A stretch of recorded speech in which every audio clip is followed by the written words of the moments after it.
Hello guys, good morning, Radhe Radhe. हमारी सुबह की शुरुआत हो गई है और अब मेरे बाबू की मालिश का टाइम हो गया। जब तक बाबू मालिश कराने गई है, मैंने सोचा जब तक अपना बेड बना लूँ और मैं बिस्तर बना रही हूँ जब तक वो मालिश करने गई है, क्योंकि वो आएगी तो फिर यहीं पर ही लेटती हैं।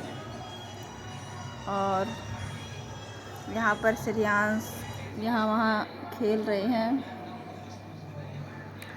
अब थोड़ी सी मैं मस्ती कर रही हूँ अपने बाबू के साथ। उनकी दादी ने उनकी मालिश कर दी है। बच्चों के साथ खेलने में बहुत मज़ा आता है, लेकिन जब वो परेशान करते हैं तो गुस्सा भी उतना ज़्यादा ही आता है। अब यहाँ पर श्रेयांश भी मस्ती कर रहा था थोड़ा।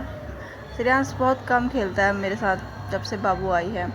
अब मैं बना रही हूँ पुराने ज़माने के डोसा। इन्हें पहाड़ी में बोलते हैं छऊ।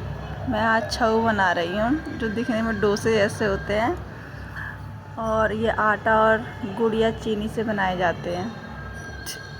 और यहाँ पर मेरी दीदी है वो मैंने उनसे बोला ज़रा टेस्ट कर लो, एक देखते हैं कि पहला बनेगा या नहीं बनेगा, क्योंकि जो पहला होता है वो हमेशा ही ख़राब हो जाता है, मेरे से ख़ास तौर पे। तो मैं ट्राई कर रही थी लेकिन बन गया सही। हम उसी में ही हंस रहे थे कि देखो बनता है या नहीं बनता। फाइनली बन गया है। तो इसमें टाइम लगता है क्योंकि धीमी आंच में इसको बनाना पड़ता है ना। जब आपका रोटी बनाने का मन ना करे तो सिंपल सी रेसिपी है, आटे और गुड़ को मिक्स करके बना दो। तो ये बन गया, मैंने उनको टेस्ट करने के लिए दिया।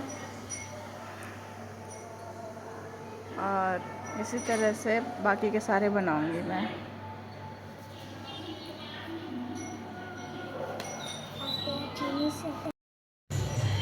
अब ये मुझे चुम्मू भैया और मुझे दिया, बहुत टेस्टी हो रहा था। आप सबने भी ये खाया है, मुझे बताना कैसा लगता है।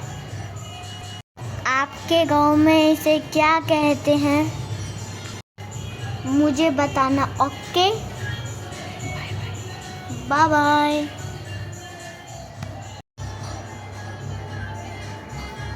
अब यहाँ मैंने सोचा चलो खाना तो बन गया, अब उसके बाद बाबू को नहलाने की तैयारी करते हैं। यहाँ पर वामिका को मैंने नहला दिया है। आज मैंने इन पे सिर्फ पानी से ही नहलाया है, क्योंकि अगर रोज़ रोज़ साबुन लगाते हैं तो इनकी जो स्किन होती है वो ड्राई हो जाती है। तो इसीलिए मैं साबुन का यूज़ एक दिन छोड़ के एक दिन करती हूँ। और उसके बाद लोशन लगा दिया इनकी पूरी बॉडी पर। अब ये आराम से कुछ देर तक सोएंगी और फिर अच्छे से करती